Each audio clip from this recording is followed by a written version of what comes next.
À ce stade, j'ai juste une question à te poser. Est-ce que tu sais gérer les coefficients dans le cadre du calcul de la dérivée d'une fonction?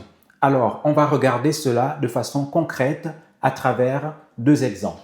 Ici, tu as une fonction f de x qui est égale à 4x à la puissance 7 moins 2x au carré moins 4x plus 22. D'accord? Donc, le but, c'est de calculer la dérivée qui va s'appeler f' de x. Alors, qu'est-ce que tu remarques ici? Ici, tu remarques que tu as un coefficient qui s'appelle 4. Ici, tu as un autre coefficient qui s'appelle moins 2. Et ici, tu as un coefficient qui s'appelle moins 4. Et le reste, c'est une partie qui est constante. D'accord? Bien. Donc, si on te demande de calculer ici la dérivée f' de x, qu'est-ce que tu vas faire? Tu vas maintenir le coefficient 4 ici. D'accord? Je mets une marque pour dire que tu as maintenu le coefficient 4. Ensuite, tu descends le 7 de la puissance, donc fois 7, multiplié par x à la puissance 7 moins 1. Donc ici, je vais avoir à la puissance 6. D'accord? Donc la puissance diminue d'1 degré. Ensuite, ici, on va pouvoir écrire le coefficient moins 2. Donc, je mets une marque ici, comme quoi on a maintenu notre coefficient moins 2. Je descends le 2 de la puissance ici, donc fois 2, multiplié par x à la puissance 2 moins 1. Donc, je descends d'1 degré ici. Donc, ça va faire x à la puissance 1, c'est tout simplement x. Ensuite, j'écris le coefficient ici qui est moins 4, n'est-ce pas? Et je vais dériver ici x. Donc, c'est comme si je dérivais un x et la dérivée de 1x, c'est tout simplement 1. Donc, je vais multiplier ici par 1 plus la dérivée d'une constante ici qui va être 0. Donc, qu'est-ce que ça va me donner ici? Je vais avoir 4 fois 7 et là, tu dois connaître tes tables de multiplication. 4 fois 7, ça me fait 28, n'est-ce pas? X à la puissance 6. Moins 2 fois 2, ça me fait ici moins 4x.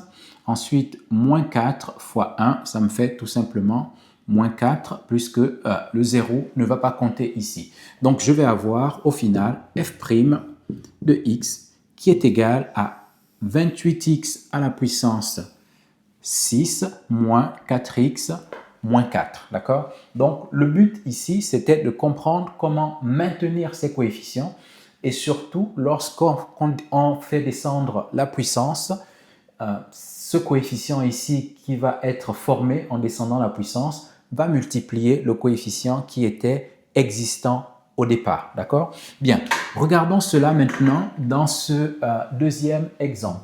Ici, tu as j de x qui est égal à moins 4 cinquièmes de x au cube, moins 1 cinquième de x au carré, moins 8 racine carrée de x. Donc ici aussi, tu as un coefficient qui s'appelle moins 4 cinquièmes. Tu as un autre coefficient ici qui s'appelle moins 1 cinquième. Et tu as un coefficient ici qui s'appelle moins 8. Donc ici, ce sont des fractions qui vont intervenir comme coefficients. On peut avoir n'importe quel nombre réel qui intervient comme coefficient. Et donc, si je cherche ici la fonction dérivée j' de x, qu'est-ce que je vais faire? Je maintiens mon coefficient ici qui s'appelle moins 4 cinquième, d'accord? Donc, je mets une marque ici. Ensuite, je descends le 3 en puissance ici, que je vais multiplier par x. Le degré diminue de 1, donc ce sera x au carré. Je mets mon coefficient ici qui s'appelle moins 1 cinquième, n'est-ce pas? D'accord? Que j'ai maintenu, moins 1 cinquième.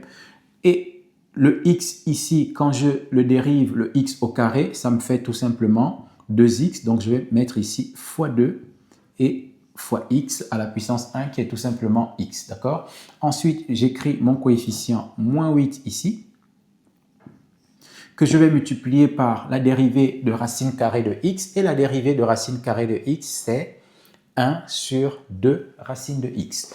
Donc, je mets ici multiplié par 1 sur 2 racine de x. Donc, au final, qu'est-ce que je vais avoir?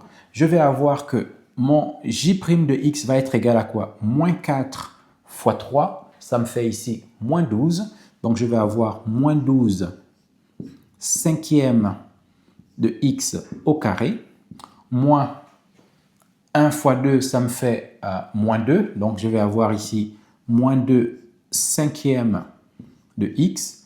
Moins ici, alors, ici j'ai moins 8 et au dénominateur, j'ai 2. Donc, je peux décomposer le moins 8 en 4 fois 2, d'accord? Donc, je vais avoir ici moins 4 fois 2, n'est-ce pas? Fois le 1 ici, si on veut, on peut le maintenir sur 2 racines de x. Donc, au final, qu'est-ce que je vais obtenir ici? Je vais obtenir moins 12 cinquième de x au carré, moins 2 cinquièmes de x.